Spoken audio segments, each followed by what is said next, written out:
Siemanko, kolejny odcinek przygód Poloneza. Właściwie kolejny odcinek jego odpicowywania. Akurat w korku sobie stoję, no to nakręcę wstęp. Jadę do Old Merz Garage zobaczyć, jak tam to wszystko wygląda. Dzisiaj nakręcimy sobie jedną wizytę. No, będzie to po prostu taka weryfikacja prac, co jest zrobione, co jeszcze jest do zrobienia, czy coś może wyszło nowego. Z Tomkiem z Old Merz Garage rozmawiałem przez telefon i ogólnie, no, Polonez już nie jest w całości. W zasadzie to jestem nawet zdziwiony, ile to prac już zostało poczynionych w nim. Generalnie nastawiałem się na taką raczej spokojniejszą robotę, bardziej taką, no nie wiem, długotrwałą chyba. Ale wiadomo, czym szybciej będzie Polonez, tym lepiej. O czym to ja mówię? Aha, że to będzie taki odcinek podwójny. Dzisiaj pojadę do Old Merz Garage, zobaczymy, pogadamy sobie z Tomkiem, jak to wszystko wygląda.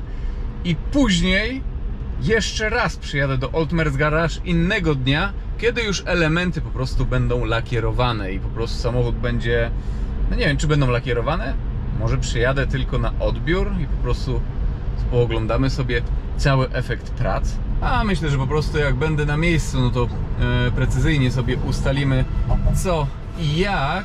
Kurczę, sam jestem ciekaw, jak ten Polonez wyjdzie i jaki po prostu będzie efekt.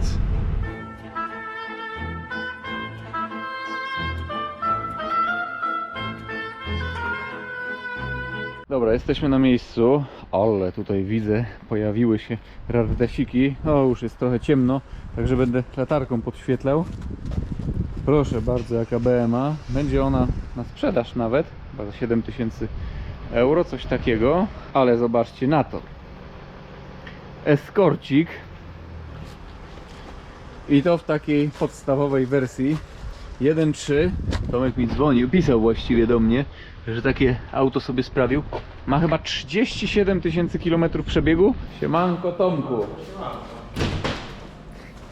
Jak tam życie? Pięknie. Ja tutaj przed wejściem do warsztatu się z Tomkiem już widziałem i witałem, ale to na potrzeby filmu, jak zwykle, tak jest. No i proszę bardzo, Polonez. To co, od czego tutaj zaczniemy? Widzę, Polonez jest już w stanie takim Mocno rozebrany. mocno rozebrany. Prawie powiedziałem w stanie rozkładu, tak by pasował. Wbrew zasadzie, że nie rozbiera się starych dam.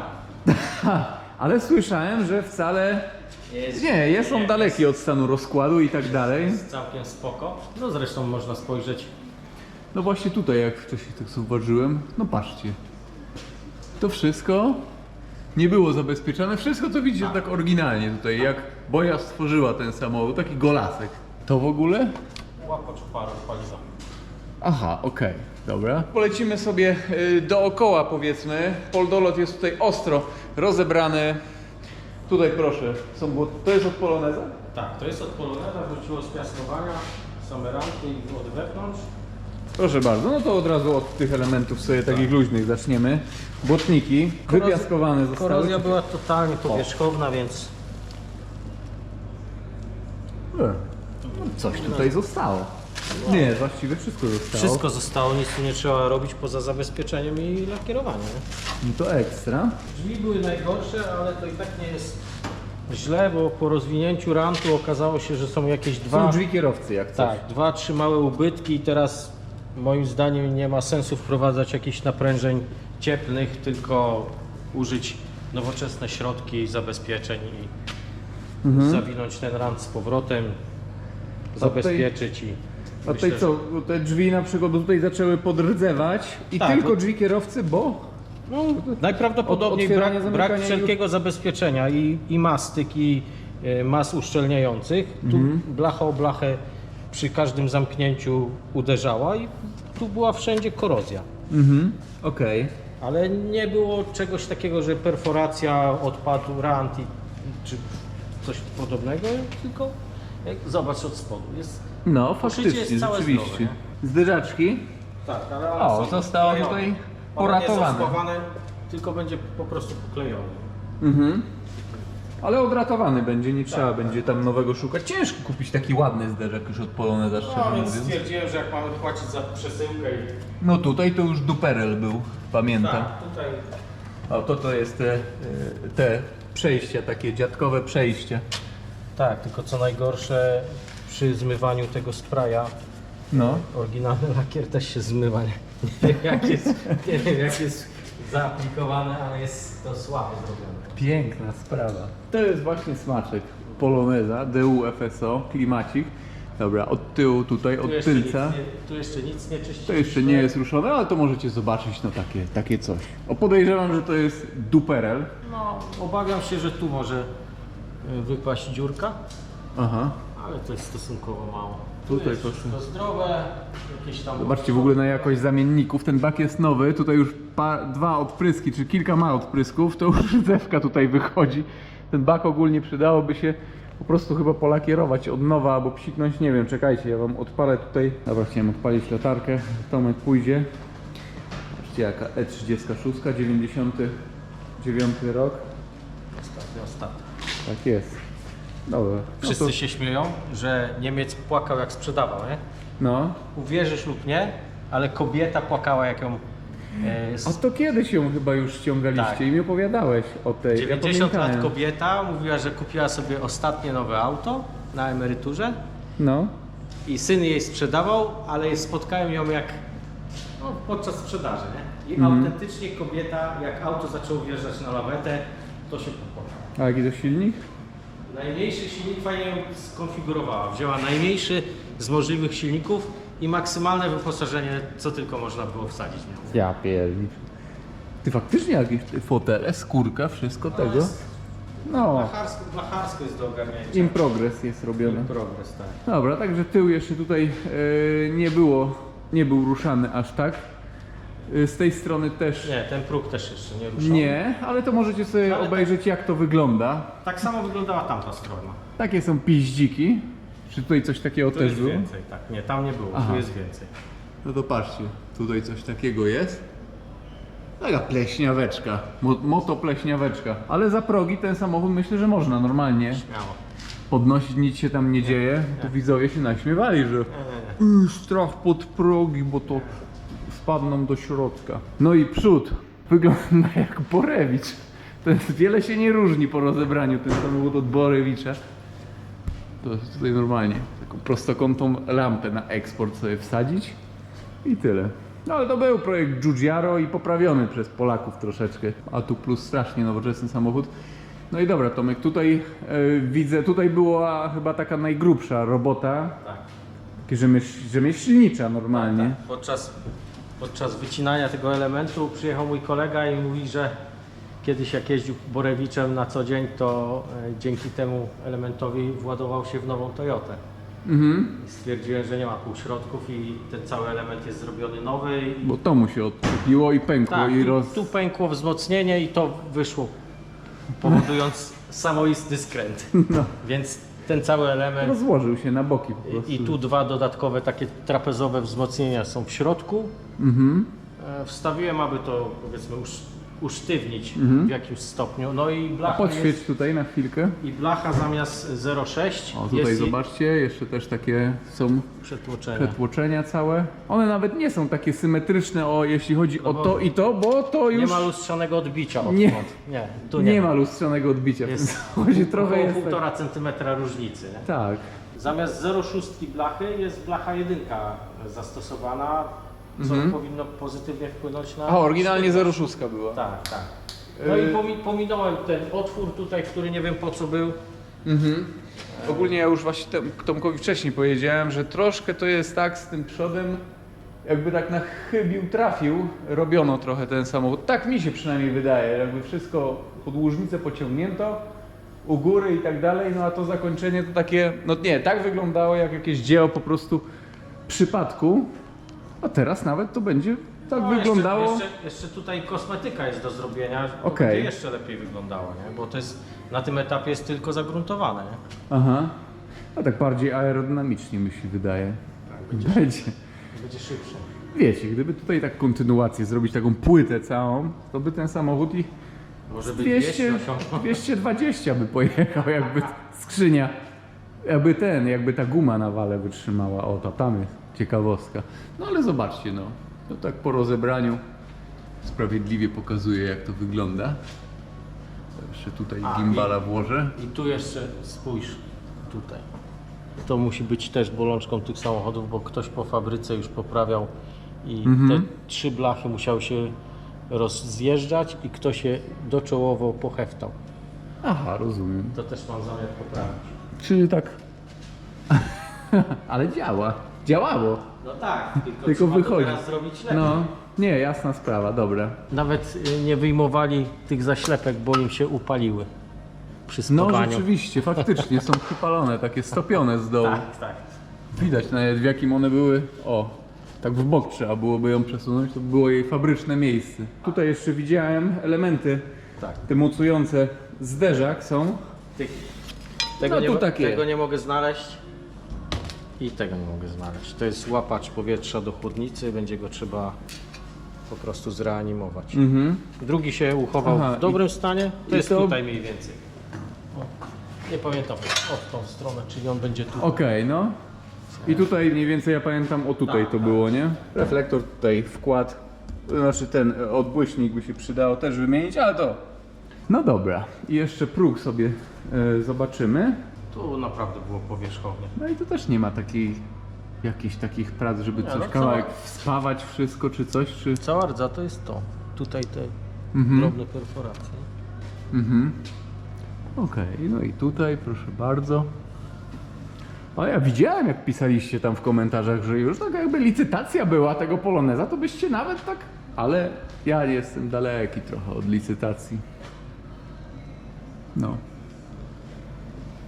Co, dramat jest? Tak jak pisaliście w komentarzach? Nie ma dramatu. Tomek, ogólnie jak na Poloneza, to myślę, że w ogóle jak na samochód taki starszy, to jest nie tak tragicznie nawet. Wiem, dlaczego już nie chcę ich robić. No właśnie, no.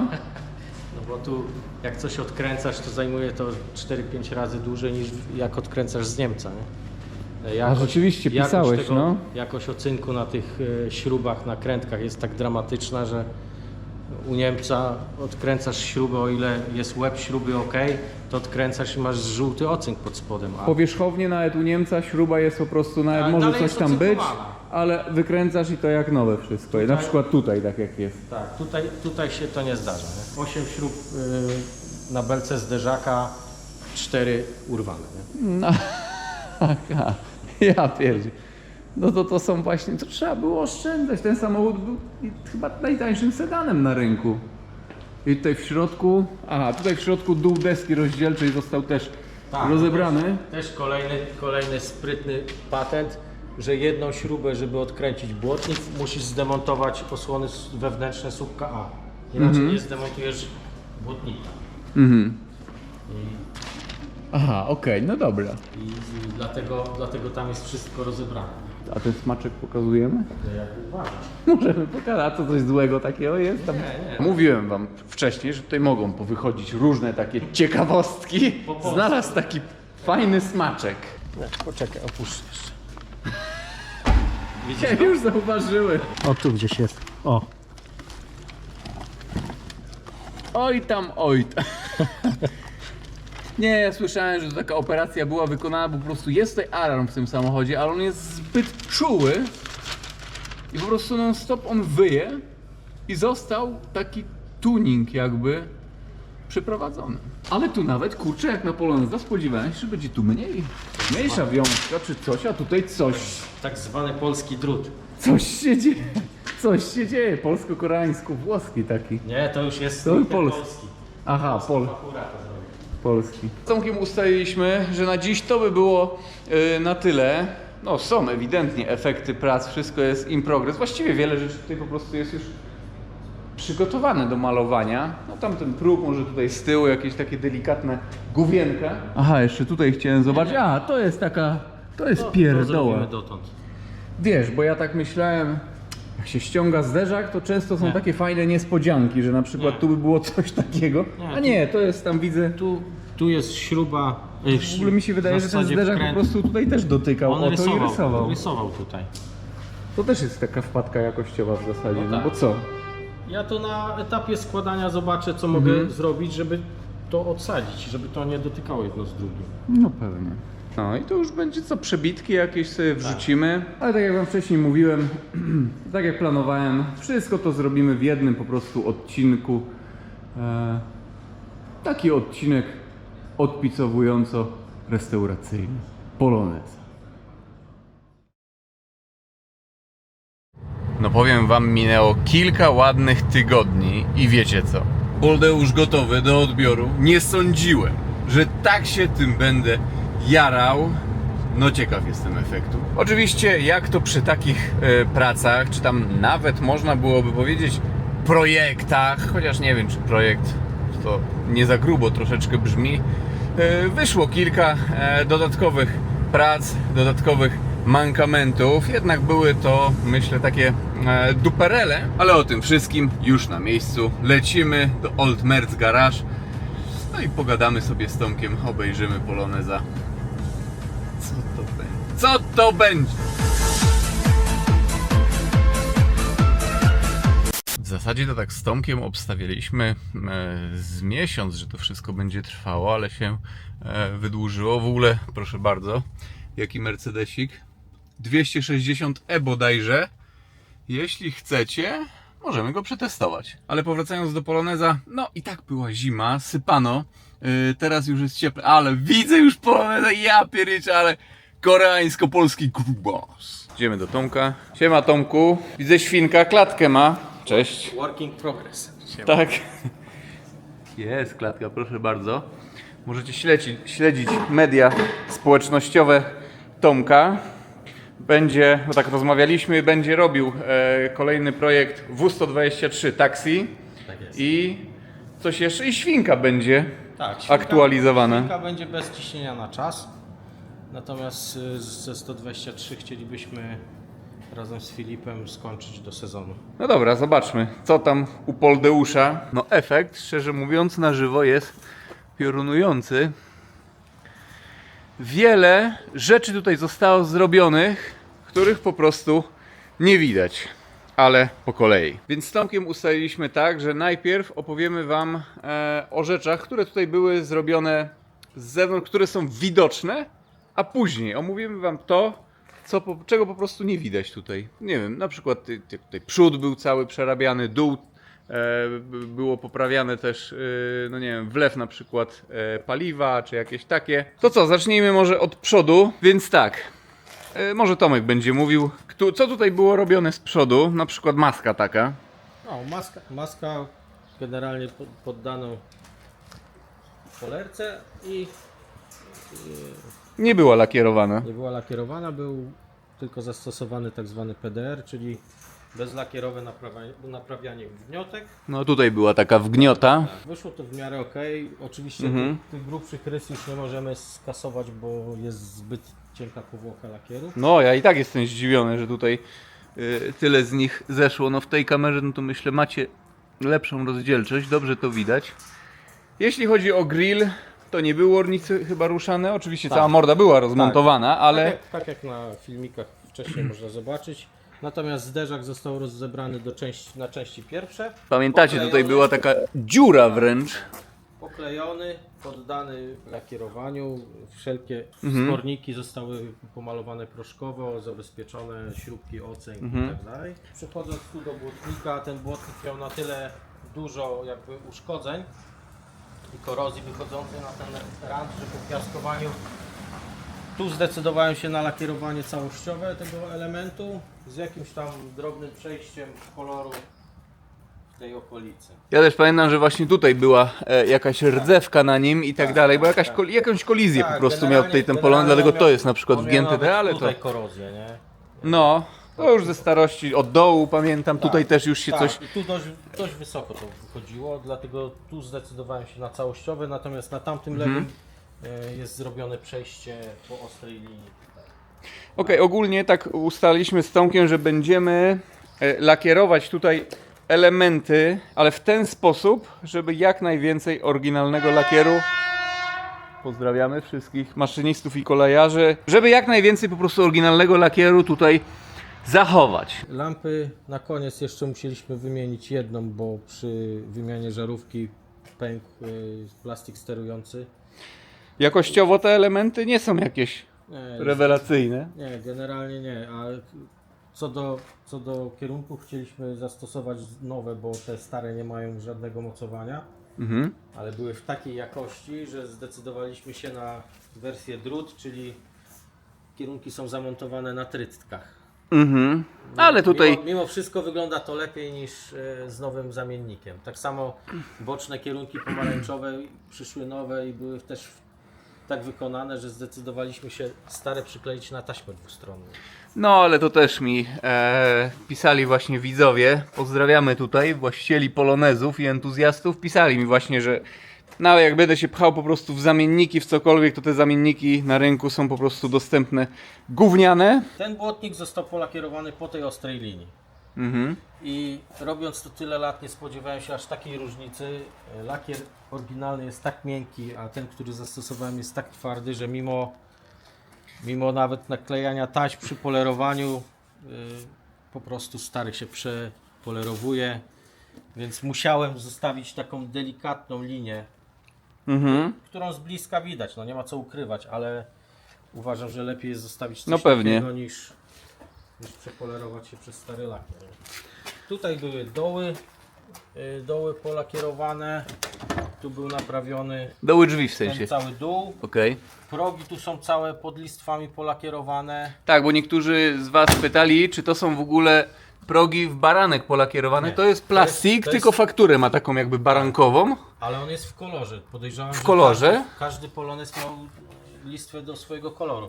Tak jest. Natomiast też Czy były takie, że chyba były czarne, ale niektóre wersje? nie dało się uratować jej przy odkręcaniu, więc te dwa mocowania są naprawione, bo urwały się przy odkręcaniu. Nie? Pamiętam, że w tych miejscach, jak tutaj przyjechałem kiedyś, były jakieś ubytki w ogóle, Tak, rdzewka mocniejsza, Tutaj ostrzejsza. była spora korozja, tutaj pewnie ta listwa drżąc od wchodzenia, zamykania drzwi i tak dalej obcierała się.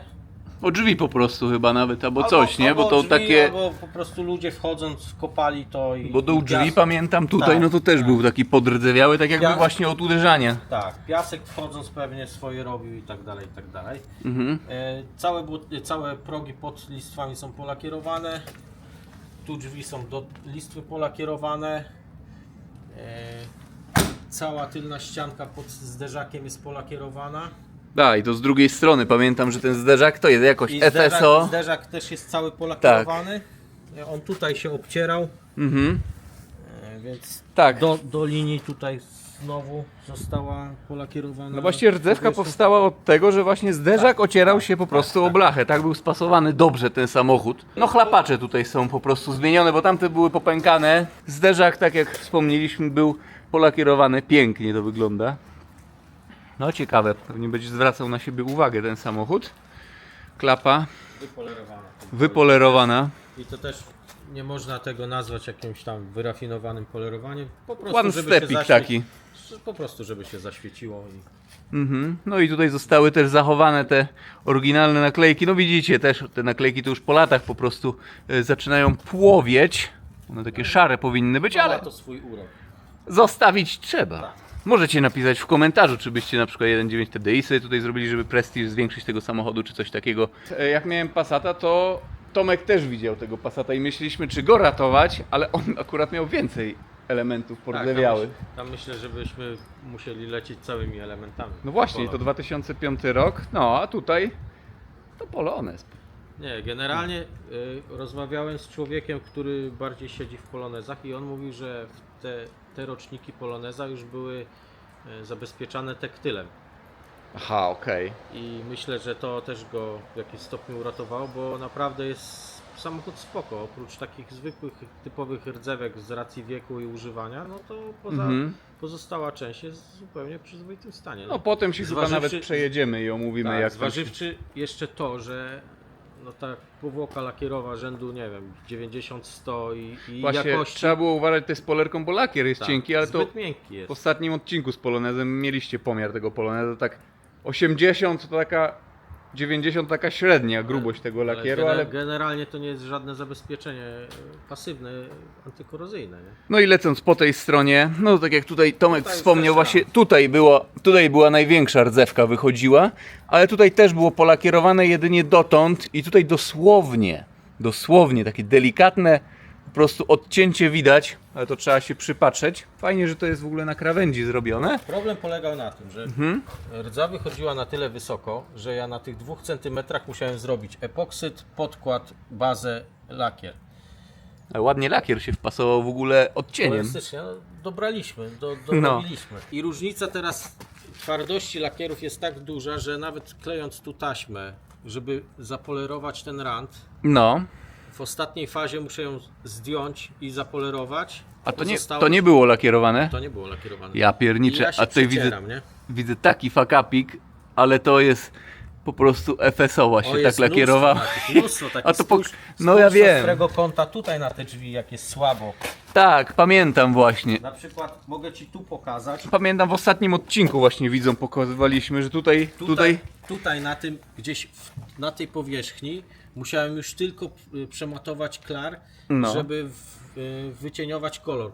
Jak z ostrego kąta spojrzysz, tu są takie, ten kolor... Pamiętam, jakby- Tak się mieni ta powierzchnia, bo tu były błędy lakiernicze z poprzedniej warstwy. pamiętam, to tak jakby ktoś po prostu papierkiem jakimś za ostrym tak. jakieś takie zostawił Mnóstwo ułomności. Tam Próg z tutaj tej strony. Tak samo, polakierowany całościowo. Oczywiście można byłoby cały ten samochód wylakierować od nowa, ale nie o to nam chodziło. Fajnie, że on jest właśnie zachowany w większości, w dużej większości w oryginalnym lakierze. Rozmawialiśmy wcześniej, że te błotniki były już ściągnięte i są od wewnętrznej strony też całe Tak. już zabezpieczone, Zabezpieczone. także ich nie trzeba w ogóle Aby ruszać. Tak, aby przy kolejnym etapie nie ruszać ich, tylko kontynuować jakby tą dalszą część. Tak, może będziemy tutaj jeszcze podwozie robić, ale to jeszcze zobaczymy. Na razie to już się na sezon trzeba będzie nacieszyć się po prostu stanem tego poloneza. Nie, jakieś spoty, zloty poodwiedzać, bo to myślę, że już kurczę takiego poloneza na drodze to ja już dawno nie widziałem. Naprawdę bardzo, bardzo dawno. Teraz przejdziemy do elementów, które zostały poprawione albo wymienione i tak dalej, ale których nie widać. Teraz otworzymy sobie maskę, zobaczymy. Całość prac przebiegała jakby w tym obrębie. Mhm. Jedynie co widać polakierowane to tą belkę, ten wspornik, on jest proszkowo polakierowany i przy okazji osłonę miski olejowej poddaliśmy też malowaniu proszkowemu. Natomiast tak jak widzieliście na początku, dół tej belki trzymającej, gdzie też są mocowane drążki reakcyjne, był Skorodowany. jakąś tam żółtą blachą połatany. Tak, Jak ze to syrenki jakieś albo z dużego Fiata, Albo z malucha. albo z malucha. Jak to rozebrałem, to zdecydowałem, że to jest element na tyle ważny konstrukcyjnie, że nie można tego połatać i tak zostawić. Zdjąłem całą tą wierzchnią blachę, dorobiłem 2 dodatkowe wsporniki wewnątrz. Tą blachę zupełnie od nowa stworzyłem. Możecie się śmiać, ale to jest poprawa fabryki. I to taka, no ma to wpływ na bezpieczeństwo. Tutaj uchwyty do zderzaka też zostały Tak, chyba tych wymienione, bo skorodowały na wylot. Nie było tych łączników, znaczy wsporników. No. Nie można było ich kupić, więc stworzyłem je od zera. I I jeszcze są poddane też malowaniu proszkowemu, więc sądzę, że troszeczkę potrzymają. Też pamiętam, tutaj był chyba wymieniony zbiorniczek. Tak, on był, myślę, że przy tym wypadku, gdzie rykoszetem dostał od zderzaka. Aha. Jak on był tu uszkodzony, to rykoszetem dostał zbiornik. Zbiornik znaleźliśmy używany w ładnym stanie. Wszystko co od spodu jest zabezpieczone woskiem. Były tutaj takie łapacze powietrza. Myślę, że tutaj jakbyś się zgiął, to to jest to. One też były skorodowane, więc zostały naprawione, pomalowane proszkowo. Śrubki focy standardowo. Ale ogólnie ten zbiorniczek to nawet jak go się tam dotknęło, nie? To on Tak, po prostu tak, zostawał w ręce tak. już. Więc cały ten obręb przodu jest jakby na gotowo, wszystkie mocowania. Cały pas przedni, wszystko to było po prostu rozmontowane i złożone na nowo. No i właśnie, i to jest Myślę, taka że tu rzecz, już której... też nie musimy do tego wracać w kolejnym etapie. Tą część mamy zamkniętą, tak samo jak fartuchy pod błotnikiem i błotniki od wewnątrz, to mamy zamknięte, zakonserwowane, nie musimy się tym martwić, możemy jechać. Teoretycznie, całą jakby podłogą. bardziej budżetowo robić sobie ten samochód, no to można byłoby tylko zewnętrzne elementy tutaj porobić, a to cały ten przód zostawić, no ale widzicie, no to jest taka rzecz, której nie widać. Nie, ja już to Ale miałem- też ja już to kupa miałem- roboczogodzin chyba na to poszła, co? Nie liczyłem dokładnie, ale myślę, że coś koło 100 by się zakręciło lekko. Mhm. Ale mając przód rozebrany, robiąc tą belkę, to aż szkoda było zostawić. tak. Aha, i cały pas przedni, bo jak lakierowałem belkę, więc cały pas przedni pod lampami też jest polakierowany na gotowo, więc tam też nie będzie żadnej korozji i tak dalej. Tutaj jeszcze był taki problem, że jak tankowałem paliwo na full, no to po prostu mi ono wyciekało. Tutaj są też elementy, to ten zbiorniczek połamany, lampa brzydka. Tutaj mamy taki łapacz oparów. A tu plus ogólnie ten łapacz, to czytałem, że u was też w Atu sprawia on wiele problemów. W Karo chyba go nawet nie ma. Tak, jest taka rura tylko. Ciekawe dlaczego tutaj jest, a tam nie na przykład, nie? I problem polegał na tym, że on był po całości rozszczelniony na tej powierzchni. Mhm. Zbudowany jest tak, że cienka rura w środku z wlewu paliwa wprowadza do zbiornika paliwa całość płynu, natomiast grubszą rurą po zewnętrznych ściankach Powietrze idzie sobie. odprowadzenie powietrza. Jak zatankowałeś na fulla, odbiło przez to, No to przez już tą, przelewało się przelewało tam do wnęki. Aha, do wnęki. Do wnęki. A Dlatego że- też tutaj jak się jechało, szczególnie z otwartymi szybami, jak Tak. zaciągało to powietrze, Tak, to lało to do tej śmierdziało Lało do benzyną. tej wnęki i opary wychodziły do bagażnika. Naprawiliśmy to, zalaliśmy totalnie na full. Zdarzało się tak, że jak na przykład driftowałem tym samochodem, można. A jest dynamiczny nawet, bo jechałeś, to jest dynamiczny nawet. Wiem, robiliśmy to Fiatami. No właśnie. To też bywało tak, że potrafiło mi się paliwko po prostu tutaj wylać troszeczkę nawet z tego, także... Dobra, zamkniemy. I teraz jeszcze przejdźmy tutaj do omówienia, co zostało zmienione w ogóle w podwoziu. W podwoziu chyba na wale była guma tak, pęknięta po próbie autostradowej, co tam strzeliło, pamiętacie? Sprzęgło elastyczne wału napędowego zostało rozczłonkowane. A to ciekawe, że ono w ogóle się utrzymało No tam. nie, bo 6 śrub je trzyma, więc między śrubami było pęknięte, ale się trzymało.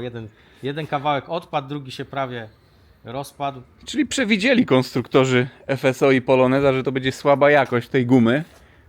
I jak pęknie, to żeby jednak się trzymało i żeby dojechać. Zastosowane jest teraz sprzęgło elastyczne z Ładeniwy.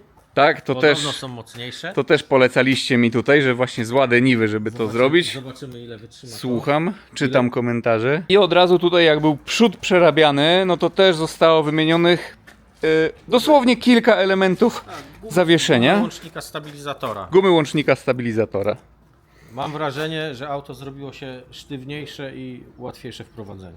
No dobra, Tomek tutaj zamknie maskę i jeszcze przejedziemy się. Ale on ładnie chodzi. Proszę bardzo. No ciekaw jestem, co Tomek tutaj mi powie na temat jeżdżenia Polonezem. Jest to raczej Mercedesiarz, ale też BM-ki, niemiecki samochód. No Polonez, no to po prostu Tomka młodość bardziej. Powiedziałem, że ty jesteś raczej taki Mercedesiarz o BM-iarz. Jak tam sobie autami... Tylko ja jestem jakby zamrożony 30 lat wstecz, więc dla mnie taki samochód jak ten to jest zupełna codzienność, bo No 12 coś... 124 są w zasadzie na co dzień i mi nie przeszkadza jakby brak wszelkich dodatków, wypasów w tych autach. No tu była klimatyzacja dostępna, ale ona też na takie podciśnienia była i zazwyczaj ona po prostu albo nie działała. Znaczy jakby wystawiać ten samochód, to tylko po prostu trzeba uzupełnić czynnik. Ja bym mówił, tylko uzupełnić czynnik trzeba. Osiągi ma na poziomie nowej Toyoty Corolli hybrydowej, bo ona ma właśnie niecałe 13 sekund do setki. Podjeżdża obok Polonez i po prostu się ciśnie równo, mimo jak ten samochód wygląda, mimo lat, mimo tego wszystkiego, że to jest w ogóle Polonez. Przy Naprawdę obecnych sympatycznie. limitach prędkości, cenach mandatów i tak dalej zbytnio nie pojedziesz. Chyba że wybierzesz się na autostradę na No właśnie. próbę. A 185 według GPS-u chyba jakoś też wycisnął, czy tam 180, nie wiem, jakoś abstrakcyjnie szybko ten Polonez pojechał. Ale doceniam tutaj wspomaganie i tak sobie ostatnio myślałem, będąc na ocenie zabytka Fiata, który miał 13 tysięcy kilometrów i jechał dosłownie 125p? jak nowy. Tak, ostatni gdzieś tam 91 rok chyba. Jechał zupełnie jak nowy samochód i tak sobie pomyślałem, aha, mieć jeszcze takie wspomaganie i tamtym Fiatem też można zupełnie na co dzień latać, nie? No dobrze, ciekawy jestem, jak z tej nowej kamery tutaj to wszystko wyjdzie. Takie proszę, przybliżenia. No mówicie też, że tutaj jakość Mercedesa W123 była zawsze taka rewelacyjna. Akurat deski podobnie pękały w tych Mercedesach. W Porsche zresztą też pękały deski rozdzielcze, to jest normalna sprawa w tych starszych autach często. 924 najczęściej, ale tam zastosowana była jakaś tektura i to był cały jej problem pod spodem. No tutaj akurat podejrzewam, że jest po prostu zastosowany gównolit. Albo pigment powodował to, bo w 123 możesz zauważyć, że czarna deska nie pęka, natomiast to jest ciekawe. niebieska i brązowa pękają dużo bardziej. Tak jak kiedyś czytałem na forum, to było to związane z zawartym pigmentem w środku. Tomek powiedział, że jeszcze przejedziemy się tutaj na taką bardziej wyboistą drogę. A taki rejon, takie jakieś działeczki czy coś, tak pasuje nawet do Poloneza. Przyznasz, że byś nad jeziorko na ryby sobie pojechał, albo na działkę takim. Idealnie. Albo na grzyby. Przecież to była prezentacja tego Poloneza, to ja na grzyby nim pojechałem. No zobacz, no gorszej drogi nie można sobie wyobrazić. Płyty, dziury. Nie no, ale jest taki jakby taki wyrazistszy. Zwarty, tak. O, tutaj jakieś dziurzyska. Ale fajnie też wybiera. Trochę sedan, trochę crossover nawet. Już taki Polonez taki trochę ma właściwości crossovera. Wysoki zwis i tak dalej. Nie, przyjemnie się jedzie. Wydaje mi się, że czuć różnicę w ogóle. Ale to najwięcej poczuję tutaj, jak siądę po prostu. Za kierę się przejadę. No zobaczymy, jakie tutaj będą pomysły na Poloneza. Jadąc tym autem w trasę, myślę, że jakbyśmy nie jechali tak szybko, sobie powiedzmy 110, tak 120 jechali, to nawet byśmy tutaj nie przeżywali tego jakoś, że to jest jakiś samochód odbiegający jakoś dramatycznie od, nie wiem, od starszych samochodów, nie? No 123 w dieslu myślę, że głośniej byłoby i się ciężej jechało. Oczywiście.